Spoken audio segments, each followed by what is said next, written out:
Oi, governor. It's your boy B3 back with another kicking movie reaction review. I just watched Marvel's The Eternals. Yes, I put it off for a while because I wasn't watching a lot of MCU stuff. I'm trying to catch up. Werewolf by Night got me back on the MCU wagon, I suppose. I loved Werewolf by Night, so I'm trying to do a little catch up. Starting with the films I've missed. And I just watched The Eternals. And I think all my friends are wrong about this movie. All my friends told me it was boring. A lot of them didn't even finish it. I liked The Eternals.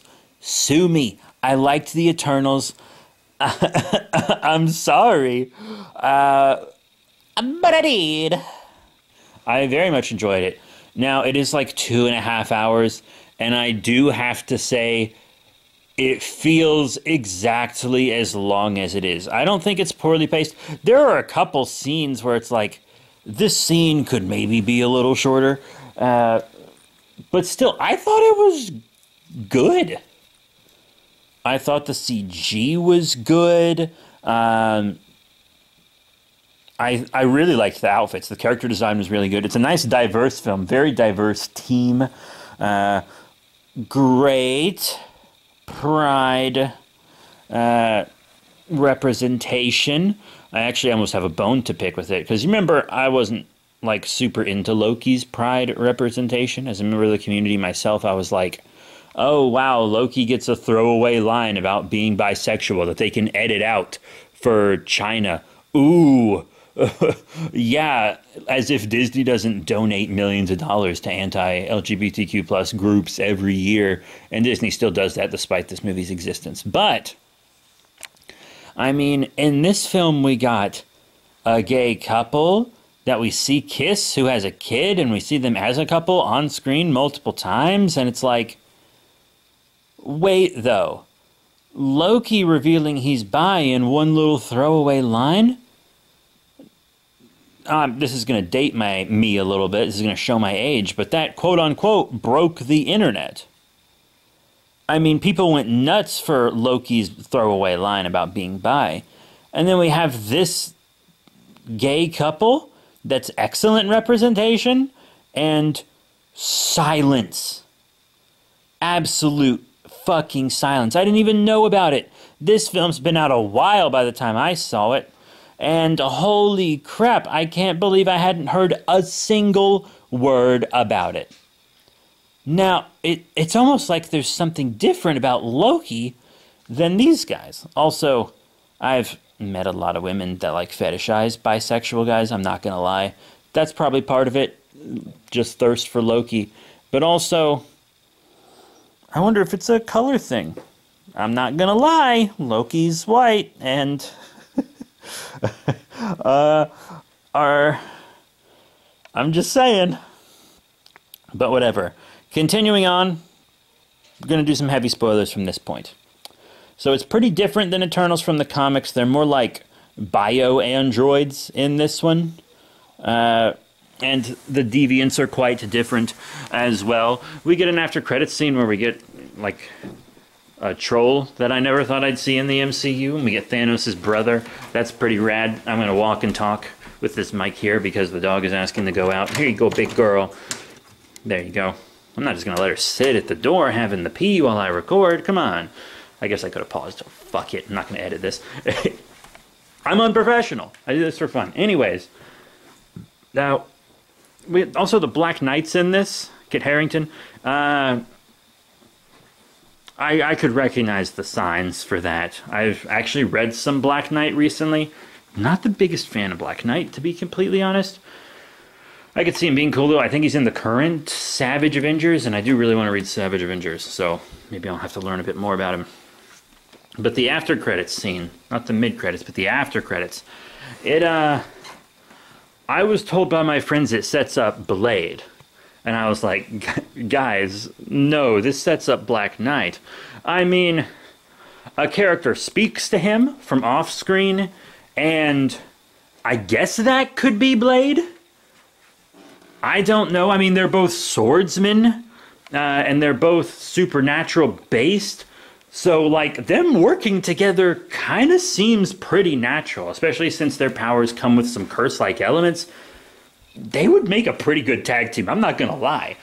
And maybe if you look at the credits and you see who speaks at the end, because, you know, they would have had to credit him, maybe it's the actor they've announced for Blade or something. I don't know. I'm not really keeping up with the actor announcements. I'm not gonna... Maybe he's credited as Blade in the credits. I didn't read all the credits. Sorry. I mean, I let him play through. I didn't fast forward through them, but I didn't like read them either. I just kind of cleaned up the dog's toys and stuff while they played. Sorry. So I guess that could have been Blade, and they'll make a good tag team if it was, but that after credit scene was for Black Knight. 100%. I really like the character designs, great costumes, great set design. It's, as I said, it's paced pretty well for the most part. I don't see why my friends thought it was boring. I think it's just because there's not that much action in its really long runtime. Movies are getting longer, and it's exhausting me. Every movie's like 2 hours plus now. What happened to my hour and a half? At least bring intermissions back or something. Fuck. I could have used an intermission in Spider-Man No Way Home. Let me tell you, because I almost pissed my pants. But Icarus's betrayal, saw that coming from a fucking mile away.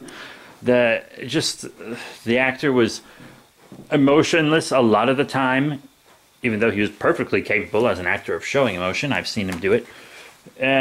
And then when they discover their leader has died, he like barely reacts. He's not even trying to feign much sadness.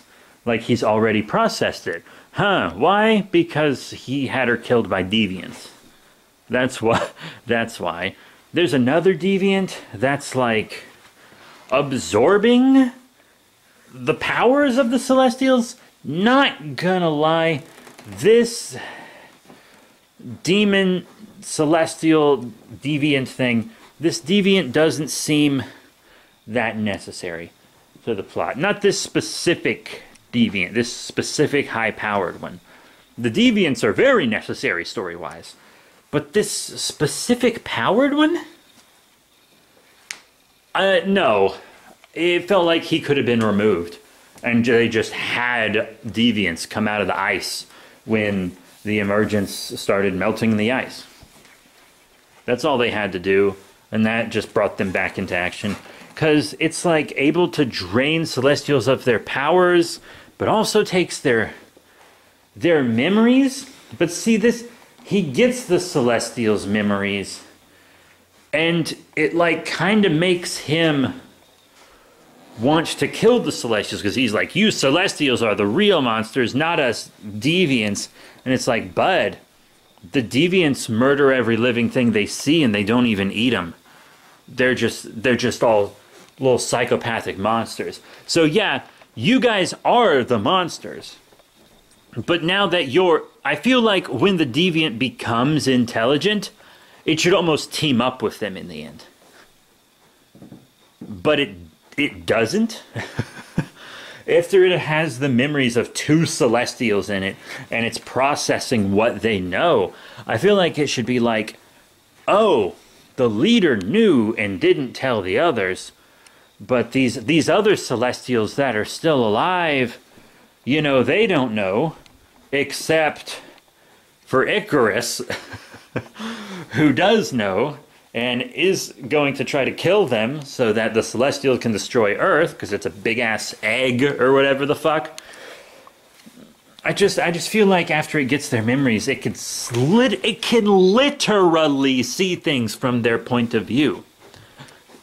They're victims. The Eternals absolutely are victims. But the deviants are kind of little victims too. I feel like that's a common ground they could have had. I would have definitely handled that differently. I mean, it's like, and I know lots of you might be like, oh, but if that one teams up with them, then it could out Icarus. And Icarus would be outed as a bad guy in a different way. Or you could just not have the intelligent one at all. Just have deviants kill Gilgamesh or whatever the fuck his name was. I don't remember. I remember like 3 of their names, all right? I remember Sprite, Icarus, and Cersei, because they're kind of the 3 big ones. Those are the only ones I remember. But it's just, you could have just had a regular deviant get the best of him. Or maybe, I don't know, maybe they're a little stronger than before, or maybe the Celestials haven't fought anyone in thousands of years, and maybe they're just rusty. That could be it. That could be the reason he loses, or there could be too many of them. And he has to sacrifice himself to save the Celestial with... Not Celestial, shit. To save the Eternal with dementia, because one of them kind of has this Celestial dementia. When their memories aren't wiped correctly, they can get it. There are better ways to do that. I think, and this is my opinion here, I think the reason that the more intelligent, more powerful one exists is so they could show him in a trailer. I think he exists as a red herring to put in trailers, and I think that's the only reason he's there. And maybe to have an action figure of a villain. Because, I mean, one of the Celestials, one of the Eternals wants to let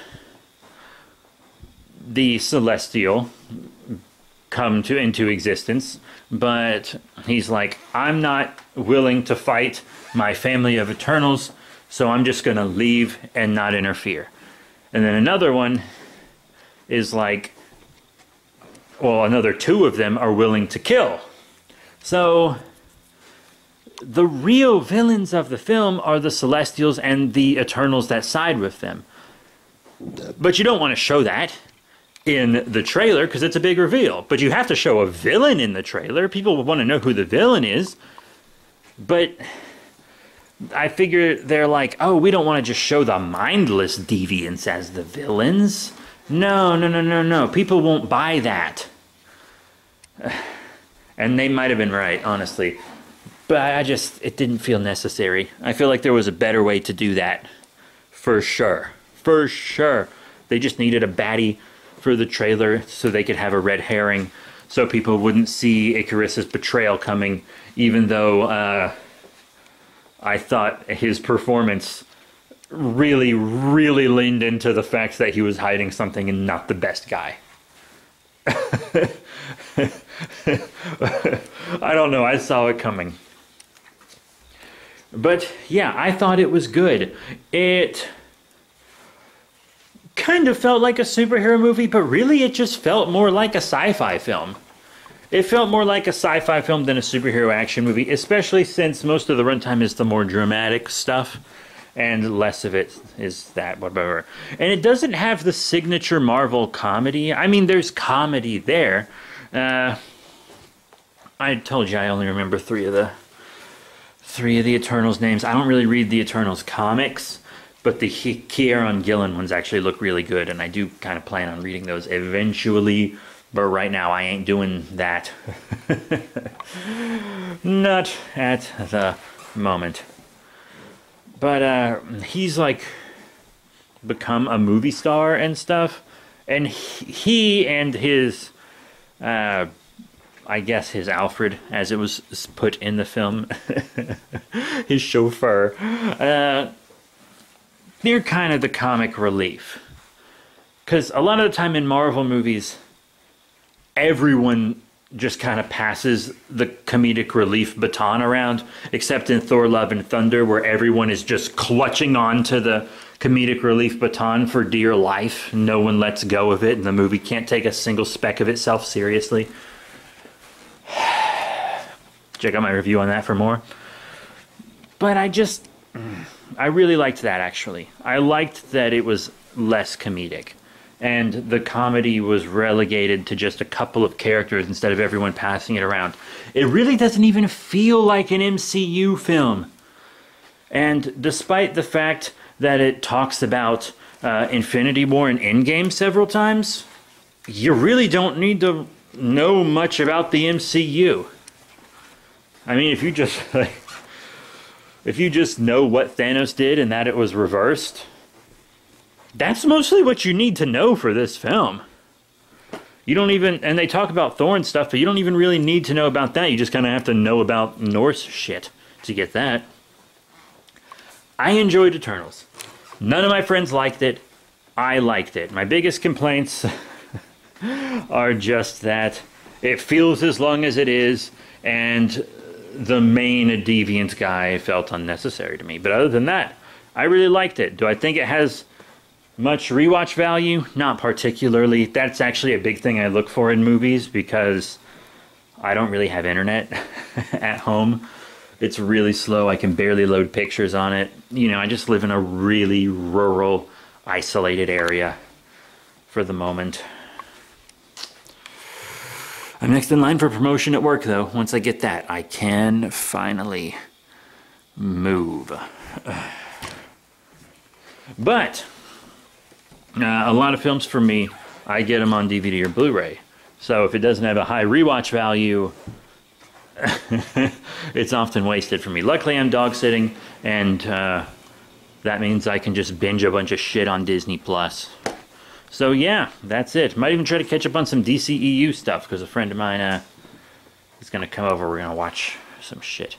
But that's it. Thank you all very much for your support. If you want to rate, comment, subscribe, check out all the cool links in the description below, Facebook, Twitter, etc. And I'll see you all next time. Bye for now.